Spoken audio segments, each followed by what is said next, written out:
somos nacionalistas. Desde que comenzó nuestra lucha, nos forjamos objetivos. Bien, han sonado unos disparos. Aquí estamos, frente a la catedral.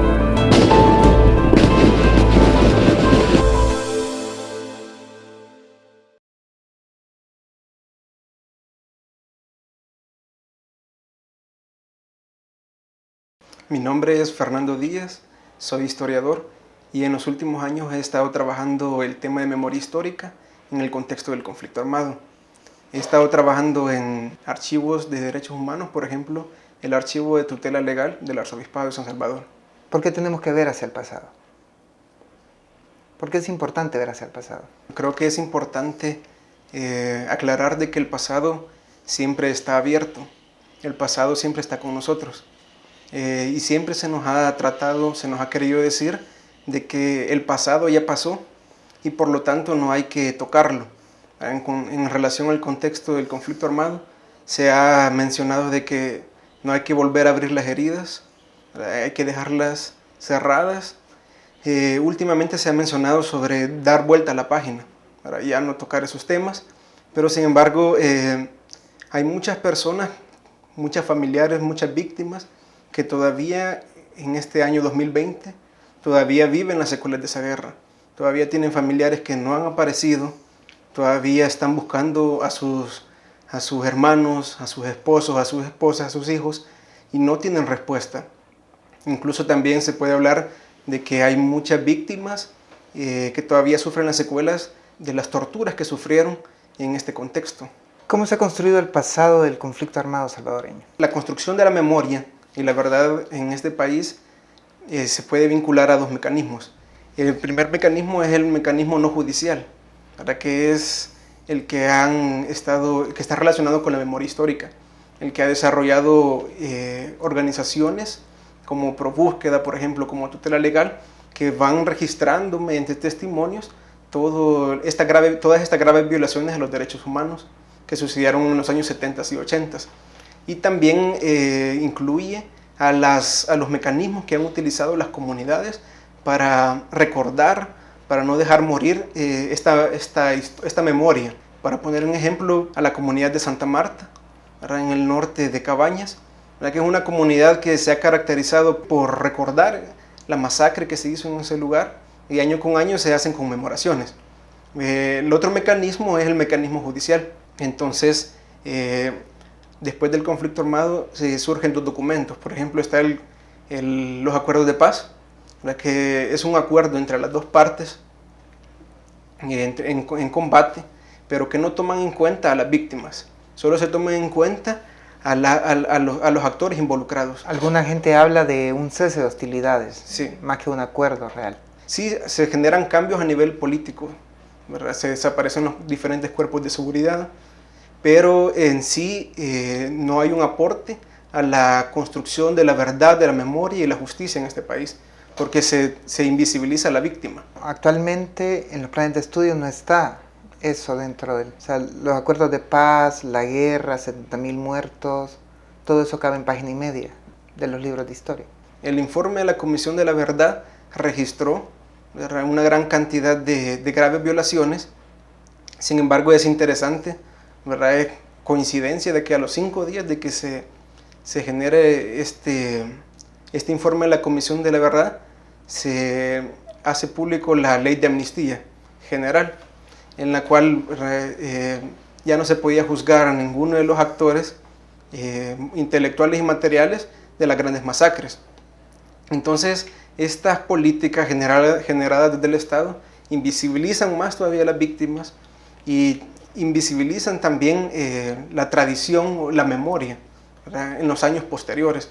Por ejemplo, lo que usted mencionaba, de que ya en los planes de estudio, en los libros de estudio, se dedica una página y media a este suceso.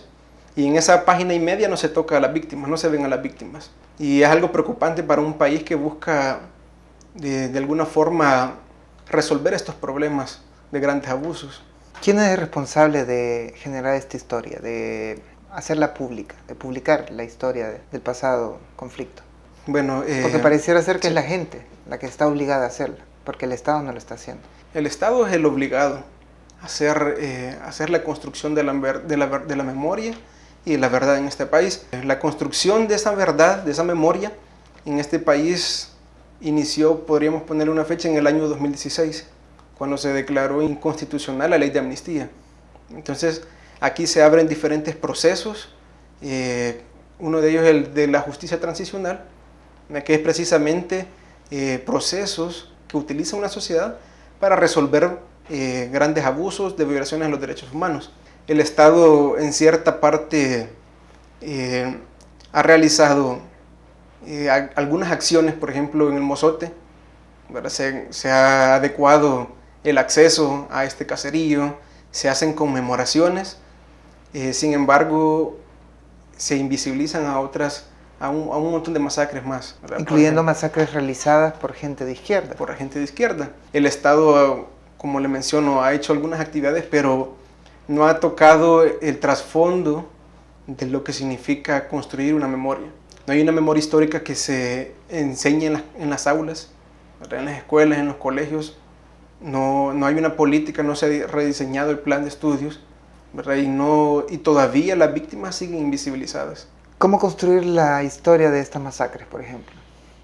Los mismos jueces y abogados se quejan de que la gente ya está olvidando o está en situaciones de salud que no les permite recordar todo lo que ha pasado. Bueno, desde mi experiencia, yo puedo hablar de que los archivos militares los mismos militares dicen que no hay documentos, que no hay archivos. Entonces, esa es una dificultad. Creo que hay otros mecanismos, por ejemplo, las entrevistas y los testimonios, que son importantes rescatarlos en diferentes comunidades. Sobre todo, trabajar de lleno con las comunidades que sufrieron estas graves violaciones, ¿verdad? Seguir reconstruyendo la memoria en esas localidades, incentivando también al resto de la población a que lleguen a esos lugares, a las conmemoraciones. ¿Qué hacemos con la gente que es víctima de hechos de la izquierda? Por ejemplo, soldados que no murieron en combate, sino que murieron en situaciones que no estaban en combate. Soldados que estaban rendidos o vencidos. Hay casos como el caso del helicóptero derribado en el oriente del país, donde matan a los tripulantes en tierra. Y era un helicóptero que no estaba en combate. Yo considero que tiene que juzgarse siempre. La justicia, la búsqueda de la memoria, de la verdad, no tiene que ver con un partido político o con el gobierno en turno, sino que tiene que ver con que el Estado fue el causante de estas violaciones, y por lo tanto el Estado es el ente obligado a buscar una reparación.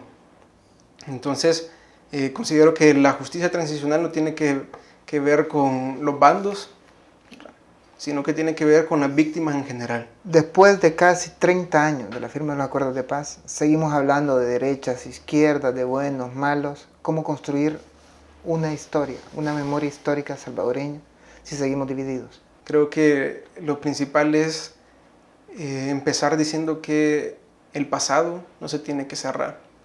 El pasado siempre está abierto, siempre está vinculado, todas nuestras acciones están vinculadas con este pasado. Entonces, creo que es importante que los gobiernos, las entidades, las comunidades repliquen esto de que no hay que cerrar las heridas, ¿verdad? Siempre hay que estar tocando esos puntos, trabajar con las víctimas, darles un apoyo. También algo que no se menciona es el apoyo psicosocial a estas personas, a estas víctimas, para que puedan hablar también. Entonces, creo que esa es una de las partes que hay que trabajar. En los años 70 y 80, más que un conflicto armado, fue una situación de graves violaciones de los derechos humanos, en donde cada una de las estrategias de los bandos tomó como objetivo a la población civil. Por ejemplo, el FMLN buscaba en las comunidades, en las masas, un apoyo, un futuro apoyo. Entonces el ejército, los diferentes cuerpos de seguridad, llamaban esto quitarle el agua al pez. Entonces en este contexto se hicieron estas grandes masacres como la del Mozote, donde la mayoría de asesinados fueron niños. ¿Qué nos podría suceder si la historia reciente no queda plasmada en ningún lado? Bueno, vamos a seguir con esta dinámica de injusticia. Creo que la justicia pasa por que se resuelvan todos estos procesos, ¿verdad? Ya han pasado 30 años, más de 30 años, y todavía hay muchos vacíos. Entonces yo considero de que hay una política de olvido ahorita. Se quiere olvidar todo esto que pasó, y si continuamos con esa política vamos a caer en el juego de olvidar a las víctimas también. Creo que estas políticas, más que ayudar, están perjudicando, porque se habla en un momento de superar la página, darle vuelta a la página, pero por lo mismo, porque el conflicto armado se plantea como un combate entre dos fuerzas nada más. ¿Cómo afecta esta política de olvido a la gente? Porque yo puedo entender que existe una política de olvido de partidos políticos que estuvieron en contienda, en ese momento en bandos militares. ¿Cómo esto le puede afectar al ciudadano común y corriente? Si partir del hecho de que hay un porcentaje alto de jóvenes que ni habían nacido al momento de los acuerdos de paz. Yo no viví el conflicto armado tal cual, ¿verdad? Sino que fue por medio de la tradición oral, por medio de libros y también por mi propio trabajo que me di cuenta, que me enteré de muchas del terror, de los abusos. Considero de que sí, la población en general no está consciente de todo esto, de estas cosas, ¿verdad? Por lo mismo de que no hay un currículo en las escuelas que tome estos temas, ¿verdad? Entonces, para mí los grandes afectados siempre van a ser estas víctimas de las comunidades. Yo he estado trabajando de cerca con desaparición forzada. Para eso se ha creado con la búsqueda, por ejemplo, pero no se ha dado un paso más por parte del Estado para resolver este problema.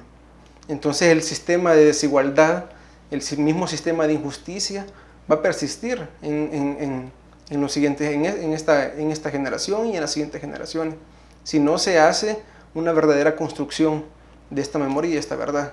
Si en tus manos si tuvieras el poder para hacer algo, para rescatar la memoria y la historia del conflicto pasado y llevárselo a las siguientes generaciones, ¿qué harías? Buscar una reivindicación, una verdadera reparación a las víctimas. Bueno, hace poco fui a la conmemoración del Mozote y me llamó mucho la atención. En primer lugar, se ha mejorado el acceso, pero me llamó mucho la atención el monumento que se ha hecho. Pero me llamó porque ahí está el monumento y hay figuras que no tienen nada que ver con el conflicto armado o con las víctimas. Está, por ejemplo, el Papa Juan Pablo II, la Madre Teresa de Calcuta, Martin Luther King, son personajes que no tienen nada que ver. Entonces, creo que se ha desfigurado la forma, desfigurado el papel de estas víctimas. Creo que para mí lo principal también es enseñar en las escuelas, cambiar el plan de estudios y que haya la materia de sociales también tenga o incluya este tipo de temas. ¿Esta falta de historia nos ha vuelto insensibles con los hechos del pasado? Sí, la verdad es que las personas que no están involucradas, quizás que no conozcan tanto, o las futuras generaciones que vayan creciendo sin esta construcción de memoria, van a ser insensibles no solo a estas acciones, sino que a futuras violaciones a derechos humanos que ocurren en el país. La región centroamericana está inmersa en el tema del desplazamiento forzado. Se ha visto el tema de las caravanas, también el mismo tema de la desaparición forzada, y nos hemos vuelto insensibles a esos temas. No solo es que nos volvamos insensibles a los temas del pasado, sino que también somos insensibles a los temas del presente y los del futuro también.